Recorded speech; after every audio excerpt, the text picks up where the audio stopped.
Pai, do Filho e do Espírito Santo. Amém. Inspirai, Senhor, as nossas ações e ajudai-nos a realizá-las, para que em vós comece e para vós termine tudo aquilo que fizermos por Cristo, Senhor nosso. Amém. Santa Maria, Mãe de Deus, rogai por nós. Em nome do Pai, do Filho e do Espírito Santo. Amém. Então, vamos um pouco aproveitar essa ocasião para nós falarmos a respeito de São Pio de Pietrelcina. Quem é São Pio?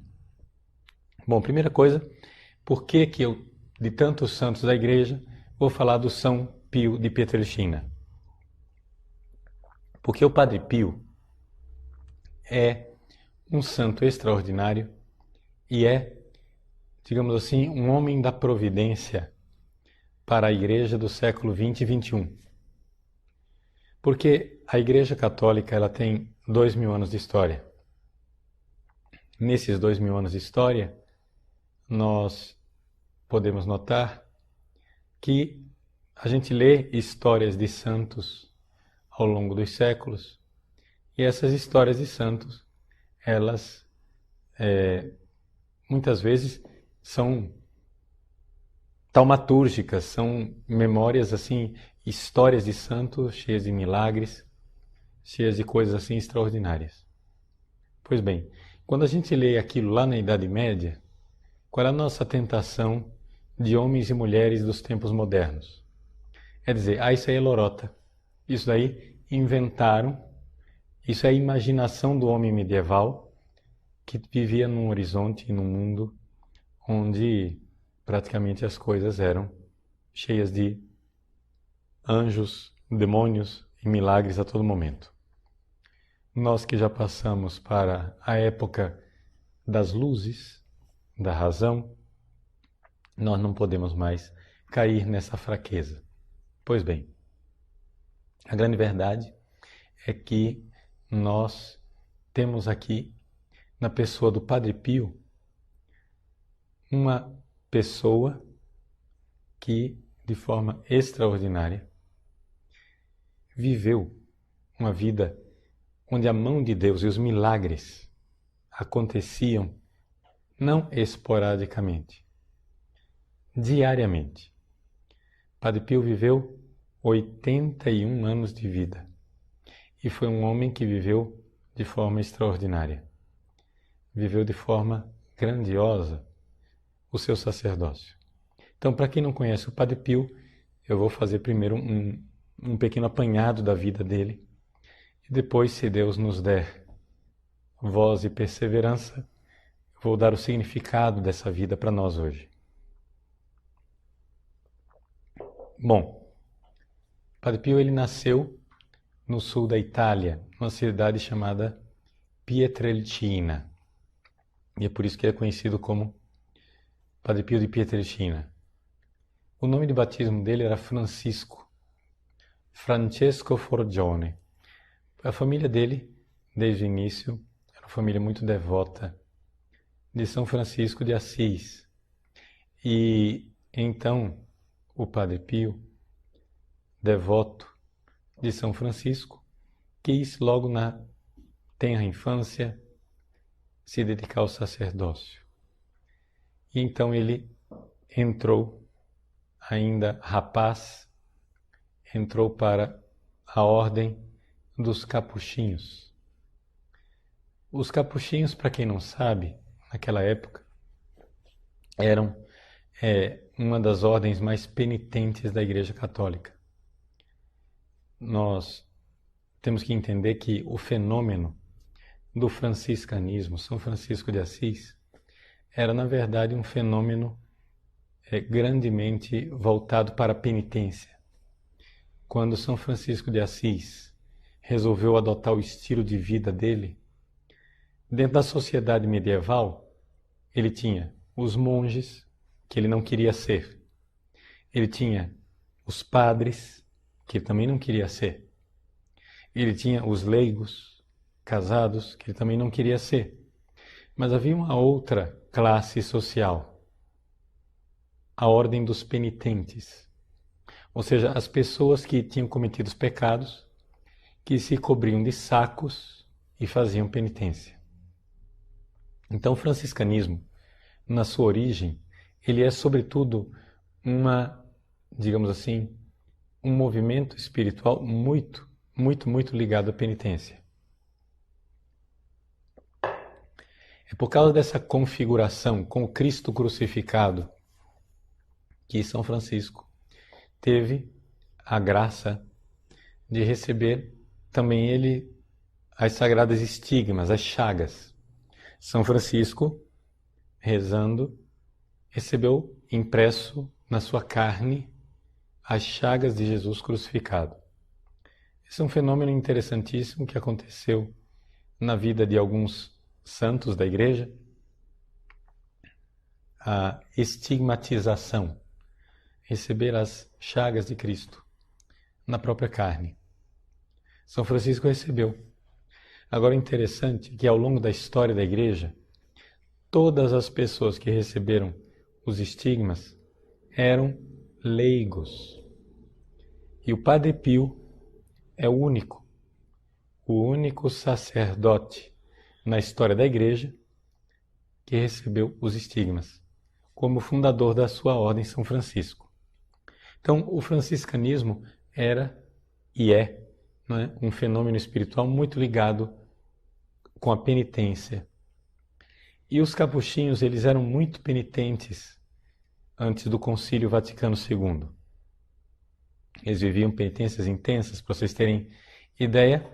Alguns dias durante a semana, o Padre Pio, junto com os outros frades, tinham que aplicar a disciplina. O que é isso? Aplicar a disciplina é uma linguagem técnica para falar de se flagelar, não é? Usar um pequeno açoite e com essas pequenas cadeias, pequeno açoite, dar, não é? Aplicar a penitência, a disciplina a si mesmo. Então, era uma ordem muito penitente. Eles viviam jejuns intensos, também, por exemplo, uma disciplina com relação ao sono. No meio da noite, na parte mais restauradora do sono, eles tinham que acordar para ir rezar e depois voltavam para a cama. Viviam, por exemplo, uma intensa penitência com relação ao frio, o hábito que eles usavam tanto no inverno como no verão era o mesmo. Isso quer dizer que no inverno passavam frio, no verão passavam calor. Nos lugares mais frios, por exemplo, eles andavam com sandálias, então alguns frades chegavam a sangrar os próprios pés com o frio, o pé rachava com a neve. Então, só para a gente ter ideia, né, que era uma ordem muito penitente.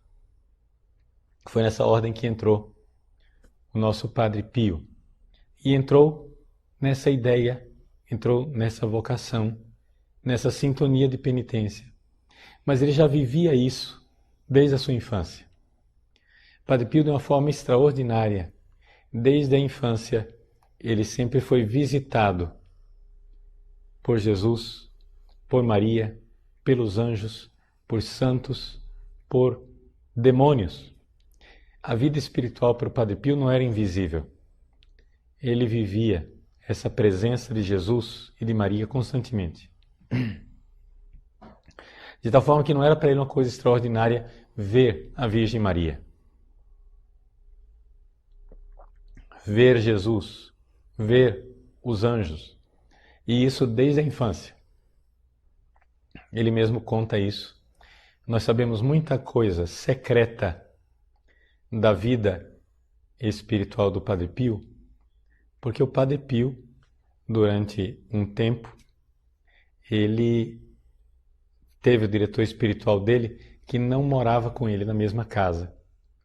Então o Padre Pio foi contando a sua vida espiritual para o diretor espiritual em cartas.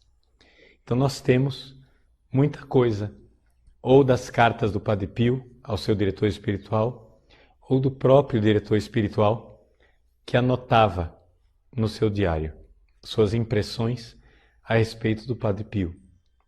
Então, era um homem certamente extraordinário nos dons espirituais. Agora você pode dizer assim, mas padre, será que é verdade isso tudo?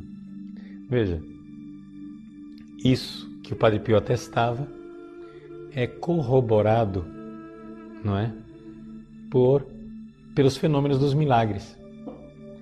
A quantidade de milagres que aconteceu na vida do Padre Pio é extraordinária. É um negócio assim que não dá nem para contar, porque eram tantos milagres. E milagres assim diários, cotidianos, era uma coisa do dia a dia. Então, só para você ter uma ideia, se alguém quiser ler alguma coisa, eu não sei se tem em português algum livro especializado só nos milagres do Padre Pio, mas em italiano tem um pequeno ensaio, é um livro assim básico, são 300 páginas, mas feito de forma muito popular, bem documentado, porém popular. Um livro de Renzo Allegri chamado I Miracoli di Padre Pio, Os Milagres de Padre Pio, onde ele tenta, por capítulos, organizar vários testemunhos mais significativos de milagres documentados por médicos, milagres inexplicáveis, não é? Milagres assim que cura de câncer, paralíticos que se levantavam da cadeira, cegos que enxergavam, surdos que ouviam. Padre Pio chegou até mesmo a fazer a ressurreição de uma criança, não é? A mãe estava levando a criança para San Giovanni Rotondo, onde morava o Padre Pio,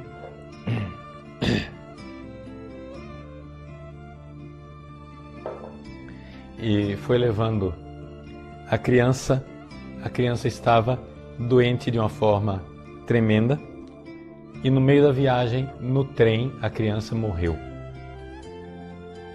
A mãe, mesmo assim desesperada, não é? Ela foi mesmo assim para San Giovanni Rotondo, isso indo contra as leis, né, evidente, dos homens, porque ela não podia carregar o cadáver de uma criança no trem. Então o que é que a mãe fez? A criança tinha evidentemente morrido. A mãe colocou a criança dentro de uma mala, não é? E nessa mala, ela era uma mala dessas que fecham completamente, colocou a criança dentro da mala e levou para San Giovanni Rotondo, escondendo o cadáver da criança, né, dos oficiais ali no trem, nas pessoas, etc. Quando ela chegou em San Giovanni Rotondo, havia um médico presente que estava observando tudo e viu a mulher abrir aquela mala e, quase numa crise histérica, suplicar de joelhos na frente do Padre Pio pela sua criança morta. O médico que estava lá viu que era impossível que aquela criança estivesse viva. Por quê? Porque a mala onde estava a criança teria morrido por sufocamento. Não havia ar suficiente dentro da mala para a criança fazer uma viagem e chegar ali. Pois bem, a mulher abriu a mala com a criança morta na frente do Padre Pio. O Padre Pio pegou a criança, olhou para ela e disse para a mãe: mas veja, não se preocupe, ela está viva. Entregou a criança de volta para a mãe. Quer dizer, são milagres assim extraordinários, uma coisa que não tem cabimento, né? Não tem cabimento, por exemplo, uma menina que nasceu sem pupila ser curada, conseguir enxergar e continuar sem pupila. Seus médicos. Teve um outro homem que podia caminhar, mas os médicos, pelos exames, viam que não tinha condições dele caminhar. Porque os exames que eles tinham feito, né, parecia que a doença ainda estava lá, e no entanto ele estava caminhando. Ele continuou oficialmente inválido para o Estado italiano, a vida inteira, porque os médicos não queriam reconhecer que ele era capaz de caminhar, mas ele caminhava. Ou seja, umas coisas assim que não tem assim, explicação, não é? Pois bem, e assim vai. Não somente esses milagres, os dons de cognição, de saber o futuro, de saber que as pessoas carregavam no coração, os dons de bilocação. Padre Pio foi visto ainda vivo, foi visto nos Estados Unidos, em Roma várias vezes, em Milão, em lugares espalhados da Europa, na França. Padre Pio, sem sair de San Giovanni Rotondo, foi visto em vários lugares e atestado por pessoas que conheciam Padre Pio. Então, assim, é um milagre. A vida desse homem é um negócio que não tem explicação humana. E Deus faz isso. Deus dá à sua igreja este santo que não é somente santo de virtudes heróicas, de unir a sua vida ao sofrimento de Cristo, mas um santo portentoso em milagres, em sinais extraordinários. Para quê? Para exatamente na nossa época cética.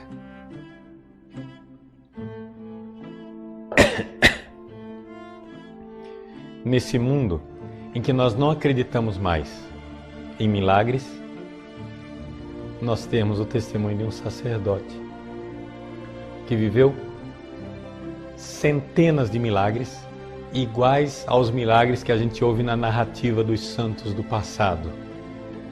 Então a vida do Padre Pio nos leva, nós, homens modernos, a dizer: se aconteceu com Padre Pio, então por que eu acho que não aconteceu com São Francisco? Por que eu acho que não aconteceu com São Domingos, com Santo Tomás de Aquino, com Santo Antônio, esses santos taumaturgos? Porque se aconteceu com o Padre Pio, como é que não aconteceu com outros? Certamente, se a história narra que aconteceu com eles, pode ter acontecido também. Porque nós sabemos que aconteceu com o Padre Pio cientificamente, porque inúmeros médicos atestaram. Então, é claro que existe a objeção dos parapsicólogos, porque alguns fenômenos do Padre Pio seriam explicáveis pela parapsicologia.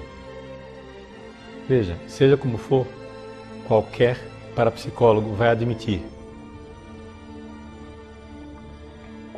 que se alguns fenômenos são explicáveis segundo a teoria, segundo a hipótese da parapsicologia, é também verdade que milhares de outros não são explicáveis. Então, se tem alguns que são explicáveis, outros são milagres portentosos. Então, a explicação parapsicológica, ela é insuficiente, não é? E os milagres são realmente um sinal, um carimbo, um atestado, um certificado da presença de Deus e da ação de Deus na vida desse homem. Até aqui, narrei um pouco a vida do Padre Pio, sua vida de penitência, mas gostaria de continuar agora colocando duas coisas. Primeiro, as perseguições, e segundo, como é que ele vivia o sofrimento. Isso para dar um significado à vida do Padre Pio.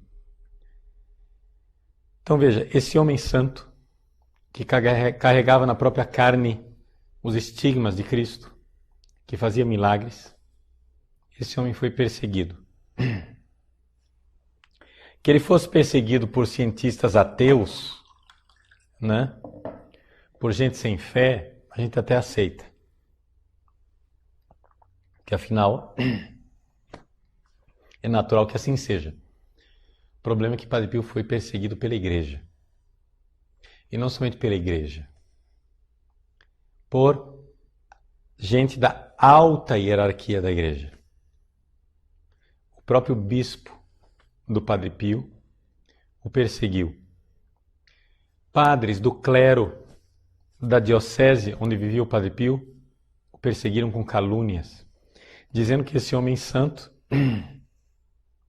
tinha relações amorosas com as suas dirigidas espirituais, que ele, na verdade, estava fazendo todos aqueles truques mágicos para ganhar dinheiro e se aproveitar da boa-fé do povo. Levaram essa reclamação, levaram essa acusação até Roma e encontraram a acolhida no Santo Ofício, atual Congregação para a Doutrina da Fé. Então havia, por parte do Santo Ofício, sempre uma condenação do Padre Pio. Por quê? Quando a gente hoje vai estudar a história, a gente vê claramente as trapaças que foram feitas pelos inimigos do Padre Pio para que o Santo Ofício nunca recebesse relatórios realísticos, mas só recebessem as coisas lidas por um prisma desfavorável. Então, a gente vê claramente, né, que ali estava uma obra maligna. E, no entanto, Padre Pio aceitou esta perseguição num profundo amor à Igreja. E, amando a Igreja, ele oferecia os seus sofrimentos. É interessante. Parece, e isso a gente vê nas cartas do Padre Pio e nos relatos que nós temos das pessoas que o conheceram, parece que havia uma ligação entre o sofrimento do Padre Pio e a eficácia ministerial do Padre Pio. O Padre Pio, quanto mais ele fazia milagres, quanto mais as pessoas eram curadas, quanto mais ele conseguia a conversão de grandes pecadores, parece que, ao mesmo tempo, ele pagava com sofrimentos, perseguições e doenças. Padre Pio passou por doenças físicas inexplicáveis, das quais ele era também milagrosamente curado. Por exemplo, durante todo o período em que Deus estava preparando o Padre Pio para receber os estigmas, ele recebeu as chagas de Jesus, em primeiro lugar, recebeu de forma invisível. Ele só sentia a dor. Então, durante vários anos, se não me engano, 8, 9 anos, o Padre Pio tinha os estigmas invisíveis. Ele já sabia que tinha os estigmas, mas ninguém enxergava. Nesse período, ele teve uma doença inexplicável que o obrigou a ficar fora do convento, ir para a casa dos pais. E é uma doença tão, assim, fora de classificação, que o Padre Pio chegou a ter febres, veja bem, de 48 graus. Uma febre dessa não existe nos registros da medicina. Ele colocava um termômetro nele, o termômetro explodia. Tinham que pegar termômetro de banheira, termômetro para medir temperatura de água quente, para conseguir aferir a temperatura do Padre Pio. E vários médicos atestaram temperaturas exorbitantes durante vários anos. Assim, tinha essas... Então ele não tinha condições de voltar para o convento. Ele ia para o convento e ficava doente. Voltar para a casa dos pais, ficava bom. Ia para o convento, ficava doente. E Deus foi deixando ele na casa dos pais, porque naquele período era como se Deus quisesse que o Padre Pio, no início, quando ele tinha os estigmas ainda invisíveis, Padre Pio fosse preparado espiritualmente para o que ele deveria viver no futuro. Então, na intimidade da casa dele, em Pietrelcina, foi que ele recebeu os estigmas de forma invisível. E foi preparado por Jesus, por Maria, pelos anjos, pelos santos, para a sua missão. Ali ele celebrava a missa. Ali ele tinha, todos os dias depois da missa, êxtases. O sacristão sabia muito bem. O frade ficava lá, né? Como morto, inerte, em êxtase. E o sacristão fechava, a igreja ia passear e voltava algumas horas depois e o padre estava lá ainda, naquele êxtase. Então, uma vida extraordinária. Deus foi preparando ele para o sofrimento. Porque o Padre Pio sempre gostava de repetir uma frase da carta aos Hebreus. Não há redenção sem derramamento de sangue. Então ele dizia para os seus dirigidos espirituais que as almas custam sangue. Ou seja, como Nosso Senhor falou através de São Paulo, São Paulo dizia: completo na minha carne aquilo que falta aos sofrimentos de Cristo. Então, esse sofrimento de Jesus na cruz foi incompleto? Não, claro que não. Mas havia sim essa realidade de nós unirmos a Cristo o nosso sofrimento também. Isso é uma coisa que nós católicos sabemos muito bem e que os evangélicos protestantes têm uma certa dificuldade de admitir, mas está lá na carta de São Paulo, né? Na carta de São Paulo está atestado, completo na minha carne, o que falta aos sofrimentos de Cristo. Então, Padre Pio também unia o seu sacrifício de padre ao sofrimento de salvar as pessoas. Então, quando nós sofremos, a gente tem que dar um significado redentor para o nosso sofrimento. Quando nós passamos por alguma dificuldade de saúde, alguma perseguição, calúnia, alguma coisa, vamos colocar isso e saber que isso é redentor. Quando nós passamos por perseguições, até mesmo dentro da igreja, vejam como o Padre Pio é um santo extraordinário, fundamental para nós, como católicos, crermos mais uma vez, voltarmos a crer no significado de uma multidão de santos que vieram antes. Padre Pio era importante porque ele viveu no século XX, ele morreu em 1968, ele pôde ser estudado por médicos, por cientistas. Nós temos testemunhos que atestam, não é? Inúmeros pacientes que foram curados por Padre Pio tinham documentos, não é? De suas doenças, radiografias, cirurgias realizadas, atestados médicos. Uma coisa incrível. Coisa que nós podemos então ver. Realmente, Deus agiu através desse homem. Então, se nós podemos crer que Jesus está vivo num homem como o Padre Pio, sim, é isso que eu estou dizendo, você ouviu direito. Quando um santo se configura a Cristo dessa maneira, ele pode dizer como São Paulo: vivo, mas não eu, Cristo vive em mim. Se Cristo vivo age na vida de um homem santo como esse, então ele pode ter agido também na vida de tantos outros santos ao longo da história. Por isso que é importante o Padre Pio. E a fé dele de continuar como filho fiel da Igreja,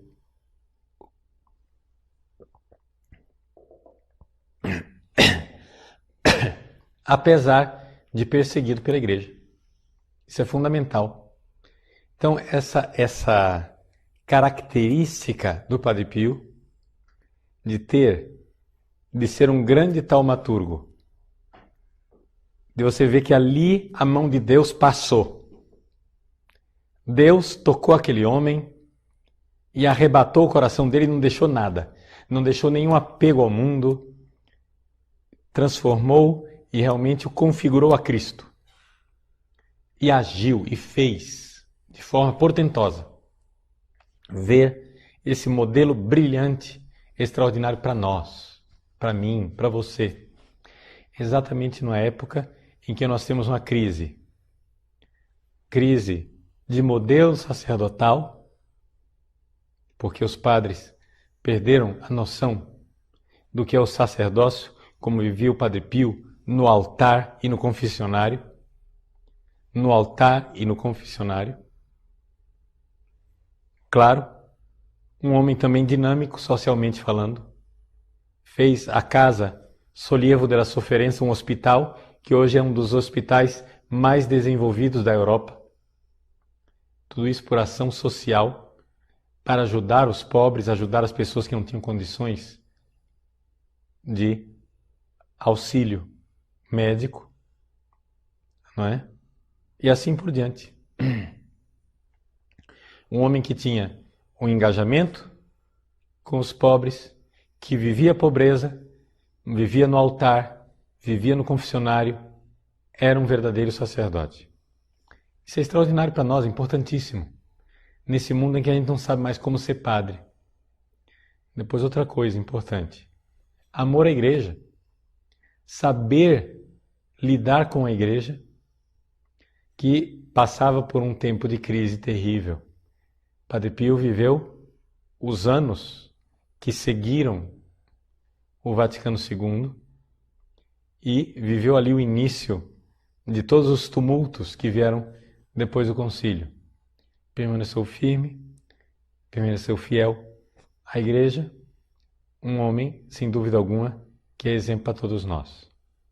Então vamos pedir a bênção de Deus com a intercessão de Nossa Senhora e do São Pio de Pietrelcina.